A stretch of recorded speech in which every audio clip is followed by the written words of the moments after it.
bit of flab here and there. And his midsection doesn't look quite as trim as some of the younger fellows. But fans, when that midsection is all hard muscle, it doesn't make any difference whether it's 37 inches around or 32. When it's muscle, you got a man in trouble. And that's what Patterson is right now. Action right above us at our ringside microphone on All-Star Wrestling. The referee counting Brown away. Patterson is in the ropes. The hold has to be broken. Referee holding Brown away. Knee to the chest. Now what?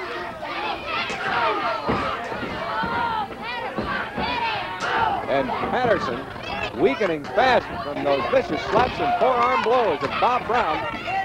Taking a tremendous amount of punishment, and now a slam to the canvas. He took that, and it looked like on the small of his back. Holy smoke. I thought he was going to miss him, but he clipped him with his knee on the chin of Patterson. Ouch. Both of them slamming to the canvas. Brown used that tactic last week in one of his other matches. And we are seeing action today.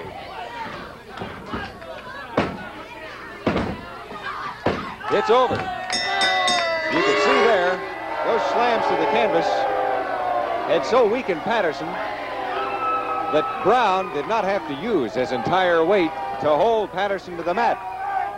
Patterson was pretty nearly out without being held. Referee checking him out right now. Just a little bit befuddled there. Claude Patterson leaving the ring,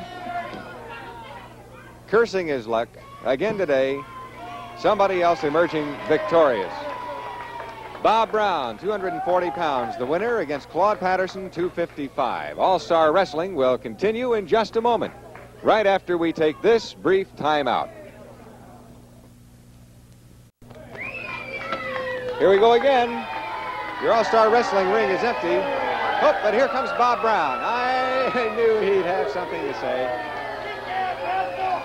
Bob, the fans have been clamoring for another bout between you and Jerry Miller after what happened last Thursday night. Well, I beat him fair and square. Listen. Your hand was raised in That's victory. right. It went to 15-minute time limit. It was a draw. He asked for 10 extra minutes. I didn't want no part of it. But I beat him in the extra 10 minutes. My hand was raised. It's true. His hand was raised in victory. Fine.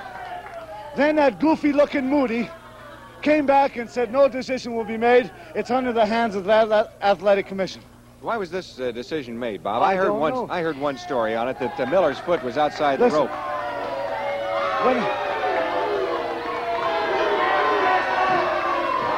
Some of the fans giving Bob Brown a hard time here.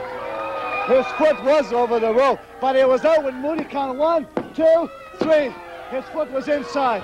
Well, the objection from the fans was they said that you had pulled his foot back inside long enough for the count of 3. I never did. Not true. I won that match, but I'll tell you something else. All right. I hear I got another match with him. That's right. Okay. And what is there about? Is there Well, we've got some conditions imposed this time. Now, I don't know whether it was the wrestling commissioner who saw some fists flying there in the ring this past time or not. But the way I understand it, if anybody uses the fist in the match this coming week, it'll be a $200 forfeit. And you and Jerry Miller are going to each have to post a $200 bond, which will be forfeited in the case of a fist. That's a cinch then, because I don't use no fist. He does. So I automatically win the $200. Well, the $200 will be forfeited. The first man who uses the fist. That's the way they've set it up. Yeah, I've heard of these matches before. I've been in a few. But to me, I'm going to win now because Miller never obeys the rules. Moody don't say nothing to him. He always comes to me. Well, he'll throw the first fist. The guy's a little crazy. He's never learned any better. But I'll guarantee you this much. When I get him next Thursday night, there will be no rematch because I'll finish him right here. There you have it from Bob Brown. The fans, of course, taking exception to it and to some